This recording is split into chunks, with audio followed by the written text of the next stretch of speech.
और अब खबर लखनऊ से है, जहां लखनऊ के ट्रांसपोर्ट नगर में एक बिल्डिंग ढह गई, जिसके बाद 8 लोगों की मौत की जानकारी सामने आ रही है, जबकि 24 लोग गंभीर रूप से घायल हैं। कई लोगों के अभी भी वहां पर फंसे होने की आशंका है। मौके पर राहत और बचाव का काम जारी है। एहतियात के तौर पर आसपास की बिल्डिंगों को खाली करा लिया गया है। ट्रांसपोर्ट नगर में भारी बारिश के बाद हरमिलाप टावर का बाया हिस्सा ढह गया और उसमें जानकारी जो अभी तक मिल रही है, 8 लोगों की मौत का आंकड़ा सामने आ चुका है।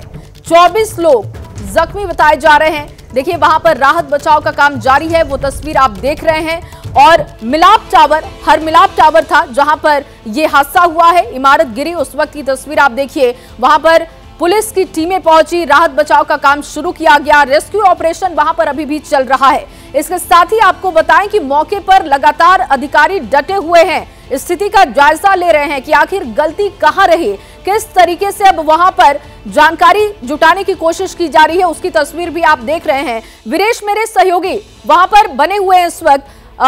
वीरेश, क्या स्थिति इस वक्त है, क्योंकि 8 लोगों के मरने की खबर सामने आ चुकी है, अभी ताजा अपडेट क्या है? 8 लोगों के मरने की पुष्टि हो चुकी है और 28 लोग घायल हैं, इसकी भी आधिकारिक पुष्टि हो गई है। ऑपरेशन चल रहा है, लेकिन जो राहत की बात है, अधिकारियों का कहना है कि अब लगभग ऑपरेशन खत्म होने के कगार पर है। जो मलबे हैं उसे हटाए जा रहे हैं। एसडीआरएफ की 2 टीमों को लगाया गया है, एनडीआरएफ की 2 टीमें लगाई गई हैं। यहाँ के स्थानीय विधायक भी मौजूद हैं, यहाँ की मंडलायुक्त भी मौजूद हैं, यहाँ के जिलाधिकारी और नगर आयुक्त भी मौजूद हैं। सारा अमला, प्रदेश की राजधानी होने के नाते मुख्यमंत्री की नजर है, उनका निर्देश है, इसके लिए ये सारे लोग यहाँ मौजूद भी हैं और राहत का काम चल रहा है, बचाव का काम चल रहा है। जो जेसीबी मशीन है वो चल रही हैं। ये चलने का कारण मैं आपको बता दूं कि यहाँ सर्च कर चुका है एसडीआरएफ ने, यहाँ एनडीआरएफ ने कर लिया है। अभी डॉग स्क्वाड को लगाया गया था, यानी डॉग स्क्वाड लगने के बाद ये बात तय हो जाती है कि अब यहाँ कोई फंसा नहीं है। उसके बाद जेसीबी मशीन से खुदाई की जाती है और चीज़ों को, मलबों को हटाया जाता है। ये 15 साल पुरानी बिल्डिंग है, महज 15 साल पुरानी ढह जाती है। इसमें 3 तरीके से सामान रखे गए, गोदाम है मेडिसिन का और गिफ्ट आइटम्स का और कुछ ऑयल्स का, यानी ये गोदाम है। ये इलाका जो ट्रांसपोर्ट नगर है, यहाँ पर तमाम जो गोदाम्स हैं लखनऊ के, वो हैं। ये इलाका इसी के लिए जाना जाता है। लेकिन 15 साल पुरानी इस बिल्डिंग के गिरने की वजह यही बताई जा रही है कि भारी बारिश, लेकिन भारी बारिश का कुछ समझ में आता नहीं है। इतनी भारी बारिश कल हुई नहीं थी। ये कुछ प्रत्यक्षदर्शी हैं, तो यहाँ पर टीम जो प्रशासन की है और एसडीआरएफ, एनडीआरएफ के ये जो जांबाज सिपाही हैं, रात भर इन्होंने ऑपरेशन को अंजाम दिया है। लेकिन जो घायल हैं उनको हॉस्पिटल में, अपोलो में, लोक बंधु में और केजीएमयू हॉस्पिटल में भर्ती कराया गया है। राहत और बचाव का काम अभी भी चल रहा है और आसपास के लोगों ने भी सहयोग किया। आनन फानन में आकर यहाँ पर एसडीआरएफ, एनडीआरएफ की टीम पहुंचे, उससे पहले लोगों को निकालने का काम किया। ये जेसीबी मशीन लगातार ये मलबे हैं उसको हटा रही है। इसका मतलब है कि बिल्डिंग में अब और देखिए, तस्वीरें आपके जरिए हम देख रहे हैं और आगे भी आपसे अपडेट लेंगे, बने रहिए आप हमारे साथ। लखनऊ से मोहनलालगंज के सांसद आरके चौधरी ने हादसे के लिए प्रशासन और बिल्डिंग के मालिक को दोषी ठहराया है। आपको उनका पूरा बयान सुनवाते हैं।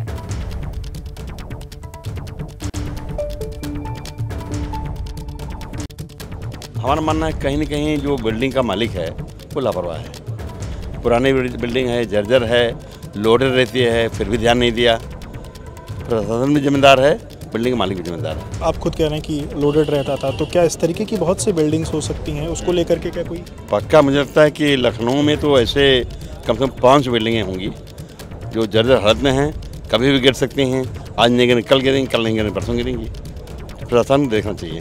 तो आप एज ए सांसद आप ये बात प्रशासन से करेंगे कि वो इसको लेकर के कोई अभियान चलाए? मैं आपसे कह रहा हूँ और एक मैसेज जाएगा, लेकिन मैं चल के कल चिट्ठी भी लिखूंगा, लेटर लिखूंगा प्रशासन को कि इस संबंध में ध्यान दें।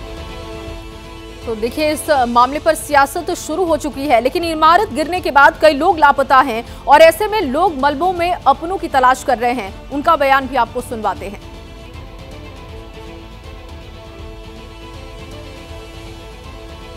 क्या हुआ अचानक से, मतलब ये सब कुछ कैसे अचानक से नीचे ग्राउंड फ्लोर ने बताया, गाड़ी लोड हो रही थी वहाँ पे, हम लोग काम कर रहे थे अंदर गोडाउन में, तो बताया कि नीचे पिलर क्रैक हुआ है हल्का सा। अच्छा जी, दूसरे को पिलर क्रैक हुआ, तो हम लोग इन्फॉर्म किया, हम लोग देखने गए नीचे आके, देखा तो हम लोग को पता चला, ऑफिस से बात करी मेरे ऑफिस से, गोडाउन बंद कर दिया गया, काम रोक दिया गया, बंद कर दिया गया पूरा। उसके बाद जैसे हम लोग नीचे आए, बारिश हो रही थी, तो एक पिलर से पूरी बिल्डिंग तो गिरी ही नहीं, लोगों ने यही सोचा, सभी लोगों ने यही सोचा, तो हम लोग नीचे बैठे हुए थे यहीं पे गेट के पास, और अचानक पे बिल्डिंग गिर गई 5 से 10 मिनट बाद। मतलब ये पता चल गया था कि पिलर क्रैक है और कुछ हो सकता है, हो सकता है, तो सारे लोग बिल्डिंग से नीचे आ गए थे, गोडाउन भी बंद कर दिया गया था, लॉक हो गया था। मतलब कोई ऊपर नहीं था, कोई बीच बचा, हमारे गोडाउन में कोई नीचे नहीं बचा था, नीचे गोडाउन में भी, नीचे वाले गोडाउन के भी लोग बाहर आ चुके थे काफी लोग, और जो सबसे ऊपर वाला गोडाउन था, दो ही गोडाउन थे, ऊपर वाले गोडाउन में कुछ नहीं रहता है। तो इस पूरे मामले पर सियासत शुरू हो चुकी है, जो लोग पीड़ित हैं उनका बयान भी आपने सुना। वीरेश, लगातार हम देख रहे हैं कि इस पर सियासत शुरू हो चुकी है, लेकिन जो पीड़ित लोग हैं उनका कहना है कि ऐसा समझ आ रहा था कि बिल्डिंग कभी भी गिर सकती है, लापरवाही किसकी मानी जाए और अब किस तरीके से इस पर सियासत हो रही है। देखिए, सियासत करने वाले जो हैं वो तो खुद भारतीय जनता पार्टी के सांसद हैं, पूर्व हो चुके हैं हालांकि, और जब थे तो पता नहीं कितनी चिट्ठी लिखे होंगे और कितनी सियासत किए होंगे। उनकी बात का बहुत मुझे वजन दिखाई नहीं पड़ता। अब अपनी बात रखने के लिए उन्होंने बात रख दी है। बात यह है कि आखिर ये 15 साल पुरानी बिल्डिंग है, गिरी कैसे? ऐसे तो पूर्व सांसद का कहना है कि जांच करेंगे, अपने ही क्षेत्र में कर लिए होते जहां के वो सांसद थे। ये क्षेत्र भी लगभग उन्हीं का है, सरोजनी नगर के विधानसभा है, वो जब सांसद थे तो उनको तो जांच कर लेना चाहिए था ना। ये बिल्डिंग तो गिरी है, लेकिन बिल्डिंग इतनी जर्जर थी तो वो सांसद थे, अभी कुछ महीने पहले ही सांसद थे। तो ये बस आप समझिए बातें हैं बोलने के लिए और टीवी पर आने के लिए।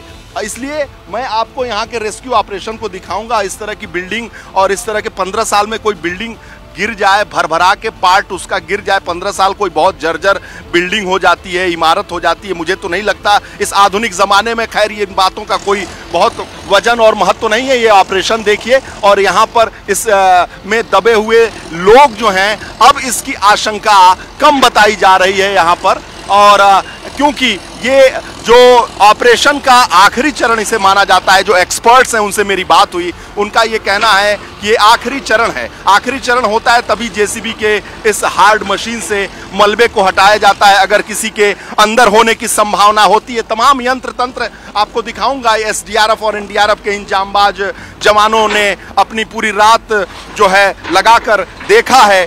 देखने के बाद डॉग स्क्वाड को लगाया, और जब वो पूरी तरीके से पुख्ता हो गए उसके बाद उन्होंने इस ऑपरेशन को आगे बढ़ाने का निर्देश दिया। प्रशासन, एम्बुलेंस और तमाम लोग लगे हुए हैं, और ये ऑपरेशन सुबह से लेकर अब सुबह भी जारी है। और प्रशासन के जो अधिकारी हैं वो भी मौके पर मौजूद हैं, मॉनिटरिंग कर रहे हैं। बहुत सारे अधिकारी रात भर यहाँ बैठे थे, लेकिन अभी अभी यहाँ से गए हैं। तो प्रशासन अलर्ट है, लेकिन सवाल चलता रहेगा कि अगर 15 साल पुरानी ये बिल्डिंग कैसे गिर गई, और इतनी बारिश तो हुई नहीं थी कि ये बिल्डिंग बिल्कुल वीरेश, और जिम्मेदारी तय होनी चाहिए, कार्रवाई इस पर होनी चाहिए, सियासत जो हो रही है वो भी खत्म हो जानी चाहिए। बहुत शुक्रिया आपका तमाम जानकारी के लिए।